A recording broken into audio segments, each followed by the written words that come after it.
जय हिंद दोस्तों। तो बजट 2023 आ चुका है और कुछ लोग उससे खुश हैं, कुछ लोग नाराज हैं और कुछ लोगों को लगता है कि कुछ खास हुआ नहीं बजट में। मैं भी उन जो लोगों में से हूं जो सोचते हैं कुछ खास हमारे लिए तो नहीं हुआ, लेकिन जो सबसे बड़ा इम्पैक्ट मिडिल क्लास के ऊपर आया है उसके बारे में मैं डिटेल में बात करूंगा कि आई एम श्योर आप लोग सबसे ज्यादा उसी चीज में इंटरेस्टेड हैं। बाकी चीजें ठीक है जो हो रही है लंबे समय के लिए, एक बजट जो है एक लंबे समय तक की विजन देता है एक कंट्री का प्रोग्रेस कैसे होगा, उस आंकड़े पे तो मुझे ये सही लगता है क्योंकि इंफ्रास्ट्रक्चर वगैरह में काफी अच्छा इन्वेस्टमेंट की घोषणा की गई है और जिसका मल्टीप्लायर इफेक्ट यानी कि अगर 1 रुपया सरकार लगाती है कैपिटल में जैसे रोड बनाने में या ब्रिजेस बनाने में या रेलवेज में, उसका 2.5 रुपया वापस मिलता है इकोनॉमी को। यानी कि 1 रुपया लगाने पे 2.5 गुना आपको ग्रोथ देखने को मिलता है। तो वो सब तो अच्छा है, लेकिन मेन मुद्दा क्या है? Old tax regime, new tax regime, जो चेंजेस आए हैं उसको आसान भाषा में एक बार समझ लेते हैं विद एग्जांपल।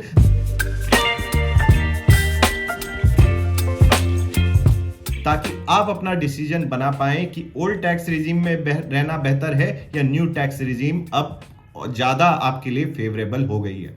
तो अगर आप स्क्रीन पे ध्यान दें तो सबसे पहले विदाउट वेस्टिंग एनी टाइम, पुरानी जो टैक्स रिजीम मतलब जो 2020 में अनाउंस की गई थी न्यू टैक्स रिजीम, उसको हम न्यू टैक्स रिजीम के नाम से ही जानेंगे। और जो ओल्ड टैक्स रिजीम है जिसमें आप सारे डिडक्शंस लेते हैं उसको हम ओल्ड टैक्स रिजीम से ही रेफर करेंगे।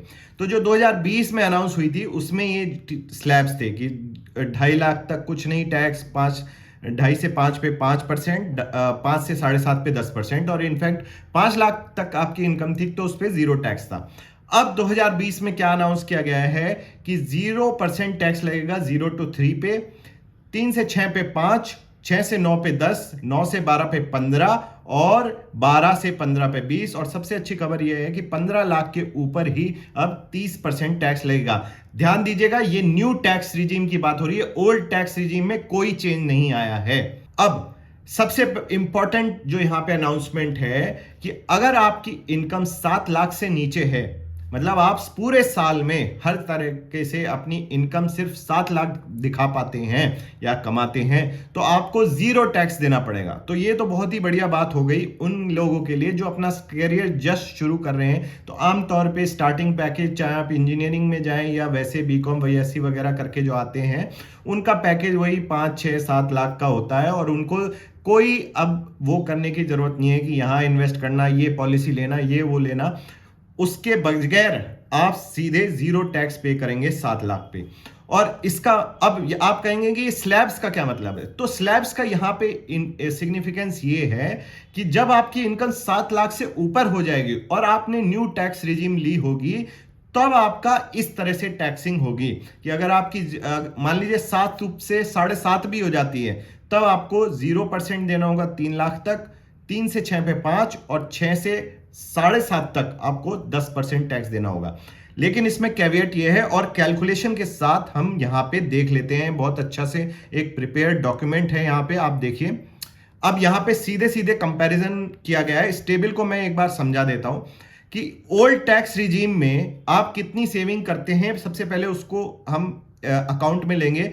अगर आप 50 के सेविंग यानी कि जो स्टैंडर्ड डिडक्शन सिर्फ लेते थे जो आपको मिलता था ओल्ड टैक्स रिजीम में, तो आपको क्या करना होगा और कितना टैक्स पे करते ये नीचे दर्शाया गया है। 2.5 लाख का अगर आप डिडक्शन लेते जिसमें हो जाता है 50,000 आपका स्टैंडर्ड डिडक्शन जो हर सैलरी इनकम वाले को मिलता है। 1.5 लाख आप 80C में सेविंग करते थे, जितना भी आपका PF, PPF, EPF, life insurance और ईएलएसएस म्यूचुअल फंड में करते थे। और 50,000 यहां पे मान लिया गया है कि आप कुछ हेल्थ इंश्योरेंस अपने लिए, डिपेंडेंट्स के लिए या पेरेंट्स के लिए लेते थे। तो 2.5 लाख की अगर आप डिडक्शन करते थे तो इतना टैक्स लगेगा। 4.5 लाख का यहां पे कंसीडर किया गया है। उस केस में अगर आप जो हमने अब तक डिस्कस किए वो सारे डिडक्शन यानी कि स्टैंडर्ड डिडक्शन, 80C और मेडिक्लेम, उसके ऊपर अगर आप 2 लाख रुपए जो होम लोन इंटरेस्ट वेवर मिलता है उसको भी इंक्लूड करते तो आपको ये 4.5 लाख की टोटल, मतलब ये मैक्स सेविंग है जो आप टैक्स में कर सकते थे ओल्ड रिजीम। अब आपको यहां पे इनकम दर्शाई गई है, यहां पे आपको टैक्स पेएबल ओल्ड रिजीम का, और यहां पे न्यू टैक्स रिजीम में अगर आपकी इनकम 15,50,000 से ऊपर होती है तो आपको 52 1500 का आपको स्टैंडर्ड डिडक्शन भी यहां पे दे दिया गया है। तो इस टेबल से हमें यह समझ आता है कि अगर आप ओल्ड रिजीम में रहते तो आपको कितना टैक्स देना पड़ता। यहां पे डिपेंडिंग ऑन आप तुम्हारी सेविंग कितनी है कि 50K कर रहे हो, 2.5 लाख कर रहे हो, 4.5, 3 स्लैब में इनको बांट दिया गया है। और न्यू टैक्स रिजीम में जो टैक्स लगेगा वो हमने माना है कि आपकी इनकम 15.5 लाख से ऊपर है तो ही आपको ये जो है 52,500 का आपको स्टैंडर्ड डिडक्शन मिलेगा। तो यहां पे ये दर्शाया गया है लास्ट में कि अगर आप 50K वाले हैं या 2.5 लाख वाले हैं या 4.5 लाख वाले हैं तो अगर आप न्यू टैक्स रिजीम में जाते हैं तो आपकी कितनी परसेंटेज सेविंग हो जाती है। एग्जाम्पल के तौर पे मान लीजिए आपकी 8 लाख इनकम है और ओल्ड टैक्स रिजीम में आप 50K यानी कि सिर्फ स्टैंडर्ड डिडक्शन लेते तो आपको 65,000 टैक्स भरना पड़ता। और वहीं पे अगर आप न्यू टैक्स रिजीम में आते हैं तो आपको 52% लेस टैक्स पे करना पड़ेगा, यानी कि आपको न्यू टैक्स रिजीम में चले जाना चाहिए अगर आप सिर्फ 8 लाख कमाते हैं और सिर्फ स्टैंडर्ड डिडक्शन वाली सेविंग्स जो डिडक्शन है उसको लेते हैं। अब दूसरा एग्जांपल लेते हैं 15 लाख वाला। 15 लाख पे क्या होगा? 15 लाख पे अगर आप 50K वाला लेते हैं तो आपको 2,57,000 देना पड़ेगा। 2.5 लाख वाला अगर आप डिडक्शन लेते हैं तो आपको 1.95 लाख जो है आपकी टैक्स जाएगी। और अगर आपने होम लोन भी ले रखा है तो 4.5 लाख वाला हम मान के चल रहे हैं, यहाँ पे 1,32,000 जो है आपका टैक्स आउट गो होता। लेकिन वहीं पे अगर आप जो है न्यू टैक्स रिजीम में जाते हैं और अपना स्टैंडर्ड डिडक्शन के साथ क्लेम करते हैं तो आपको 1,45,000 का आउटगो होगा। तो यहां पे क्या हो जाता है, 3 केस बनते हैं। सबसे पहले अगर आप सिर्फ स्टैंडर्ड डिडक्शन लेने वाले आदमी हैं तो आपको न्यू टैक्स रिजीम में चला जाना चाहिए क्योंकि आपको 43% की बचत होगी। अगर आप 2.5 लाख तक की डिडक्शन लेते तब भी आपको न्यू टैक्स रिजीम में ले जाना चाहिए, आपको 25% की बचत होगी। लेकिन अगर आपने होम लोन ले रखा है और आप 4.5 लाख की डिडक्शन दिखाते हैं तो आपको 10% का नुकसान हो जाएगा अगर आप न्यू टैक्स रिजीम में जाते हैं। तो ये टेबल आपके लिए इस तरह से इंपॉर्टेंट हो जाती है। सेम केस अगर आप 30 लाख कमाते हैं तो ये आपके टैक्स आउट के होंगे डिपेंडिंग ऑन आप सेविंग्स कितनी कर रहे हैं और उसी के मुताबिक आपको जो है न्यू टैक्स रिजीम में आपको ऑलमोस्ट -1% का जो है एक बेटर आउटगो मिल सकता है। पर घूम फिर के जो भी समझ आ रहा है यहाँ पे, चाहे आप कितनी भी डिडक्शन कर लें, आपको न्यू टैक्स रिजीम में जाने में ज्यादा फायदा हो रहा है। और इसको मैं एक फ्लो चार्ट के रूप में अगर आपको दिखाऊं तो अगर आप old tax regime versus new tax regime simplicity के तौर पे समझें, अगर आप स्टिल ओल्ड रिजीम में हैं और आपकी जो टैक्स डिडक्शन है और एग्जाम्पशन 4,25,000 से ऊपर है तो आप ओल्ड टैक्स रिजीम में ही रहिए। लेकिन अगर आप न्यू टैक्स रिजीम में हैं और आपके जो डिडक्शंस नहीं हैं तो आपको जो टैक्स आउटगो है 2023 का बजट आपके लिए बहुत ही अच्छा है, वो 52,500 रुपए से ऑलमोस्ट घट जाएगा। सरचार्ज और सेस इसमें इंक्लूड नहीं किया गया है। तो ये मोटा मोटा जो टेबल है इसकी लिंक मैं आपको डिस्क्रिप्शन में भी डाल दूंगा। बट मोटा मोटा मुद्दा यही है कि न्यू टैक्स रिजीम में जाने के लिए फायदा है अगर आप सारे डिडक्शन नहीं ले रहे हैं। अगर आपके ऊपर होम लोन नहीं है तो आपको न्यू टैक्स रिजीम में जाना चाहिए। अगर आपके ऊपर आप मेडिक्लेम या फिर 80C को पूरा नहीं यूज करते तो भी आपको न्यू टैक्स रिजीम में जाना चाहिए। तो मोटा मोटा आपको न्यू टैक्स रिजीम में जाना चाहिए चाहे आप कितनी भी इनकम कर रहे हो और अगर डिपेंडिंग ऑन आप अगर डिडक्शंस नहीं लेते हैं। तो ये तो मोटा मोटा जो है old tax regime versus new tax regime का था। लोग ज्यादा खुश हो गए थे, उनको लगा ओल्ड टैक्स रिजीम भी 7 लाख तक फ्री हो जाएगा, टैक्स फ्री हो जाएगा। ऐसा कुछ नहीं हुआ। और अगर आप ये सारे इनकम टैक्स के सिंप्लिसिटी में जाना चाहते हैं तो सिंपल है, न्यू टैक्स रिजीम में जाइए, कोई सेविंग कुछ करने की जरूरत नहीं है। बट उसका इंप्लीकेशन आपको समझना होगा।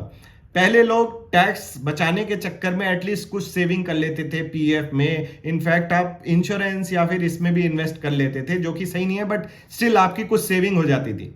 अब लोगों के पास वो इंसेंटिव नहीं रहा, तो it becomes more important now कि भैया अपना इन्वेस्टमेंट कंटिन्यू रखें, at least mutual fund, index fund में जरूर इन्वेस्ट करें, क्योंकि रिटायरमेंट तो सबकी होनी है, तब तो टैक्स का कोई फायदा नहीं मिलेगा। भले ही आज आपको एक्स्ट्रा एडिशनल डिस्पोजेबल इनकम मिल जाएगी टैक्स बचा के, लेकिन आपको इन्वेस्टमेंट चालू रखनी है। गवर्नमेंट तो बोल रही है भैया कंजम्पशन करो, इन्वेस्टमेंट मत करो। इसके अलावा जो चेंज हुआ है वो मोस्टली अमीर लोगों के लिए और रईस लोगों के लिए हुआ है, जिनकी 5 करोड़ से ज्यादा इनकम थी। वो पहले 37% सरचार्ज देते थे जितना उनका टैक्स बनता था, उसके ऊपर ओवर एंड अबव। अब वो 25% हो गया, तो थोड़े अमीर लोगों को फायदा होगा। अब आई एम नॉट श्योर कितने लोग इससे फायदा उठा पाएंगे। और साथ ही साथ एक स्कीम चलती थी गवर्नमेंट की कि अगर आप कोई स्टार्टअप में इन्वेस्ट करते हो, वहां से आपको प्रॉफिट हुआ और उस प्रॉफिट से अगर आप घर खरीद लेते हो तो आपको फायदा हो जाता था कि आपको कोई टैक्स नहीं पे करना पड़ता था उस प्रॉफिट पे। तो लोगों ने धड़ाधड़ घर खरीदने शुरू कर दिए, तो सरकार भी समझ गई कि भैया ये तो गलत जा रहा है, हमें तो कुछ मिल नहीं रहा। तो उन्होंने वो कैप कर दिया है 10 करोड़ पे, कि 10 करोड़ तक के ही प्रॉफिट से आप घर खरीद सकते हो। अगर आपके 11 करोड़ हो जाते हैं तो वो एडिशनल करोड़ पे आपको टैक्स देना पड़ेगा। इसके अलावा एक इंपॉर्टेंट चेंज जो आपको इफेक्ट कर सकता है वो है कि अगर आप यूएस स्टॉक मार्केट या फॉरेन स्टॉक मार्केट में इन्वेस्ट करते थे, तो अभी तक क्या था कि लिबरलाइज्ड रेमिटेंस स्कीम के अंतर्गत $2,50,000 तक आप इन्वेस्ट कर सकते थे बाहर विदाउट एनी रोक टोक। अब ये चीज बदल के कर दिया गया है, इसके ऊपर टैक्स कलेक्टेड एट सोर्स ही 20% कर दिया गया। हालांकि इससे फर्क कुछ नहीं पड़ता, आप इनकम टैक्स रिटर्न जब फाइल करेंगे तब आप उसको क्लेम कर सकते हैं। एग्जाम्पल के तौर पे मान लीजिए आप 1 लाख रुपए के शेयर्स खरीदना चाहते हैं और आपने 1 लाख रुपए डिपॉजिट किए, तो जो ब्रोकर है उसको 20% आपने पास एज अ टैक्स रखना पड़ेगा और सरकार के पास जमा करना पड़ेगा। यानी कि सिर्फ 80,000 इफेक्टिवली आप शेयर्स खरीद पाएंगे और वो 20% जो आपका कैपिटल है वो ब्लॉक हो जाएगा सरकार के पास, क्योंकि आप उसको तभी क्लेम कर सकते हैं जब आप अपनी रिटर्न भरेंगे। तो इससे क्या होगा कि लोग डिस्करेज हो जाएंगे बाहर इन्वेस्ट करने, क्योंकि कौन चाहेगा, उसका 1 लाख में से 20,000 तो वैसे ही ब्लॉक हो गया, तो 80,000 पे जो 1 लाख पे जो प्रॉफिट आ सकता था वो सिर्फ 80,000 पे आएगा। तो ये डिस्करेज करने के लिए किया गया है। और मैं तो पहले से ही बोलता हूं कि बाहर के स्टॉक मार्केट देखने से बेटर है अपना स्टॉक मार्केट देखो। और अगर आपको बाहर इन्वेस्ट करना ही है तो यहाँ पे ETFs मौजूद हैं। मफांग ETF है जो टॉप 10 टेक कंपनीज में इन्वेस्ट करता है और उसमें कोई रोक टोक नहीं है। म्यूचुअल फंड्स हैं, नैस्डैक 100 का म्यूचुअल फंड है, और वहां के जितने भी इंडेक्स फंड हैं उनके यहाँ पे म्यूचुअल फंड मौजूद हैं, उस रूट से आप जा सकते हैं। डायरेक्ट स्टॉक पिकिंग वैसे तो बहुत ही मुश्किल है, ऊपर से ये सारी रोक टोक लगने के बाद it doesn't make any sense to invest.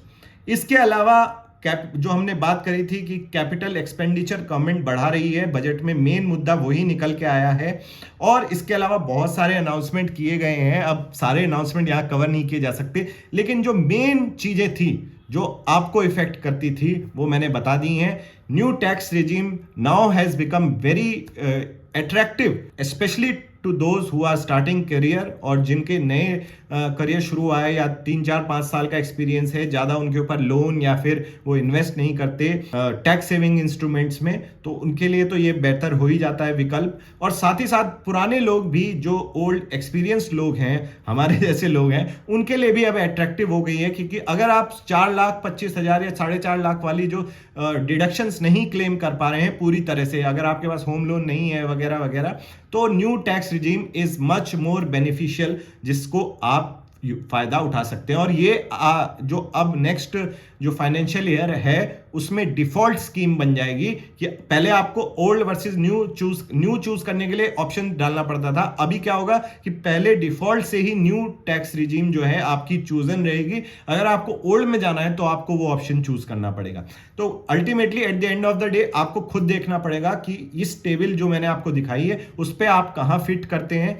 Most probably ज्यादातर लोग जो है न्यू टैक्स रिजीम से ही फेवरेबल टैक्स आउटगो ले पाएंगे। तो ये तो रहा बजट 2023 का थोड़ा सा सिंप्लीफाइड वर्जन। अगर आपको ये पसंद आया तो वीडियो को लाइक करना, शेयर करना दोस्तों के साथ जो जानना चाहते हैं टैक्स के बारे में और बजट के बारे में। और आपको अगर ऐसा कंटेंट पसंद आता है personal finance, stock market, taxation वगैरह से रिलेटेड, तो आप चैनल को सब्सक्राइब कर सकते हैं। मेरा नाम है captain Shashank. Thank you for watching. जय हिंद।